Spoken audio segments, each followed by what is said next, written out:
వంకాయ ఆలు మసాలా కర్రీ మసాలాలు ఏమీ వాడకుండా ఆనియన్ టమాటో పేస్ట్తోనే సింపుల్గా టేస్టీగా ఎలా ప్రిపేర్ చేసుకోవాలో చూపిస్తాను చూడండి. పుల్ల పుల్లగా కారం కారంగా చాలా టేస్టీగా ఉంటుంది. అన్నంలో కానీ చపాతీల్లో కానీ గ్రేవీగా ఒక్కసారి ట్రై చేయండి. వంకాయలు లేకపోయినా సరే తెచ్చి మరీ చేస్తారు, అంత బాగుంటుంది. సో మీరు కూడా ఖచ్చితంగా ట్రై చేయండి, టేస్ట్. ఒక అర కేజీ వంకాయలు తీసుకొని తెల్ల వంకాయలు. ఈ అర కేజీ వంకాయల్లో ఒక 3 వంకాయలు తగ్గాయి. ఆ ప్లేస్లో నేను ఒక 2 మీడియం సైజు ఆలు తీసుకున్నాను. ఇలాగా మధ్యలో కట్ చేసుకోండి, గుత్తి వంకాయలాగా ఇలా కట్ చేసుకొని అన్ని వాటర్లో వేసుకోండి. 2 మీడియం సైజు ఆలు తీసుకున్నాను. ఒక 2 మీడియం సైజ్ టమాటోలు, ఒక 2 మీడియం సైజు ఆనియన్స్ ఇలా పీసెస్ లాగా కట్ చేసుకోండి, పెద్ద పెద్ద పీసెస్ లాగా.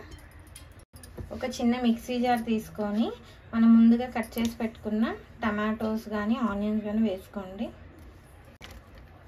ఒక 8 వెల్లుల్లి రెబ్బలు తీసుకోండి. నేను సన్నగా ఉండడం వల్ల 8 తీసుకున్నాను. మీరు పెద్ద పెద్దవి అయితే ఒక 4 నుండి 5 పీసెస్ తీసుకుంటే సరిపోతుంది. ఇవన్నీ గ్రైండ్ చేసుకోండి. అల్లం నచ్చిన వాళ్ళు అల్లం కూడా ఒక చిన్న పీస్ వేసుకోండి, ఒక 1 ఇంచ్ పీస్. నాకు ఇష్టం ఉండదు, అందుకే నేను వేసుకోలేదు. ఇలా మెత్తగా గ్రైండ్ చేసుకోండి. కడాయి పెట్టుకొని ఒక 3 టేబుల్ స్పూన్ ఆయిల్ వేసుకోండి. ఆయిల్ కొంచెం హీట్ అవ్వగానే మనం ముందుగా కట్ చేసి పెట్టుకున్న వంకాయలు వేసేసుకోండి. ఇందులోనే ఆలుగడ్డ ముక్కలు కూడా వేసేసుకోండి.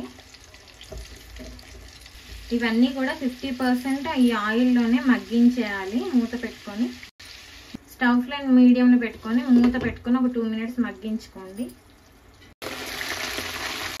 ఒక 2 మినిట్స్ తర్వాత ఈ వంకాయలు ఆలుగడ్డల్ని కలుపుకోండి ఒకసారి.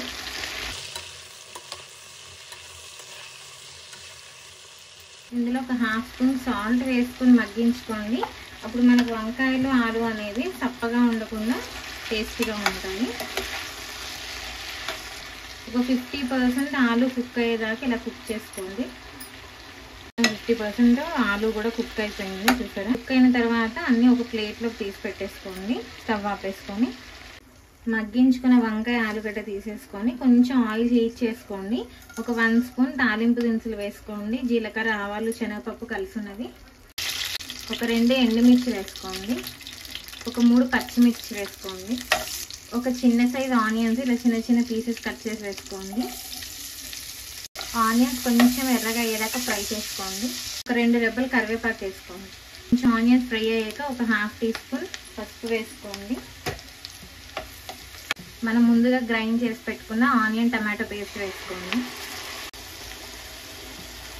ఇక్కడ ఒక 1 స్పూన్ సాల్ట్ వేసుకోండి. వంకాయలు ఫ్రై చేసుకున్నప్పుడు మనం సాల్ట్ వేసుకున్నాం కూడా కొంచెం చూసి వేసుకోవాలి. ఇక్కడ ఇదంతా కూడా బాగా కలుపుకొని నూనె మొత్తం సపరేట్ అయ్యేంత వరకు కుక్ చేసుకోండి. మీడియంలో పెట్టుకొని మూత పెట్టుకొని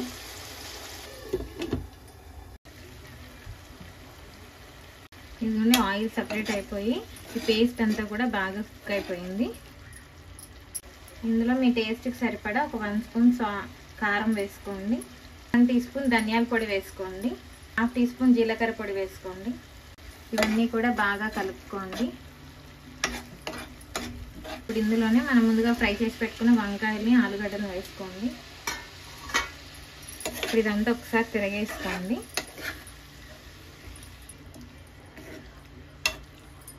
ఒక 1/2 మినిట్ మూత పెట్టుకొని కుక్ చేసుకోండి. ఒక 1/2 మినిట్ ఫ్రై అయిన తర్వాత ఈ చింతపండు రసాన్ని వేసుకోండి. ఒక చిన్న నిమ్మపండు సైజ్ అంత చింతపండు 5 మినిట్స్ నానబెట్టుకొని ఆ రసాన్ని తీసి ఇందులో వేసుకోండి. ఒక్కసారి నిదానంగా కలుపుకోండి అంతా. ఒక 1/2 గ్లాస్ వాటర్ కూడా వేసుకోండి. స్టవ్ ఫ్లేమ్ మీడియంలో పెట్టుకొని మూత పెట్టుకొని ఒక 2-3 మినిట్స్ కుక్ చేసుకోండి. ఇదిగోండి ఆయిల్ అంతా ఇలా పైకి తేలిపోయి కర్రీ రెడీ అయిపోయింది. లాస్ట్లో కొత్తిమీర వేసేసుకోండి. మనం ఏ మసాలాలు వాడకుండా టేస్టీగా వంకాయ మసాలా కర్రీ వండుకున్నాము. చాలా టేస్టీగా ఉంటుంది. ఒకసారి అంతా బాగా కలుపుకోండి. స్టవ్ ఆపేసుకొని సర్వ్ చేసేసుకోండి. చూసారా, గ్రేవీగా చపాతీల్లో కానీ అన్నంలో కానీ సూపర్గా ఉంటుంది. సో మీరు కూడా ఖచ్చితంగా ట్రై చేయండి, చాలా టేస్టీగా ఉంటుంది. పుల్ల పుల్లగా కారం కారంగా చాలా టేస్టీగా ఉంటుంది. సో మీరు కూడా ఖచ్చితంగా ట్రై చేయండి, టేస్ట్ చేయండి.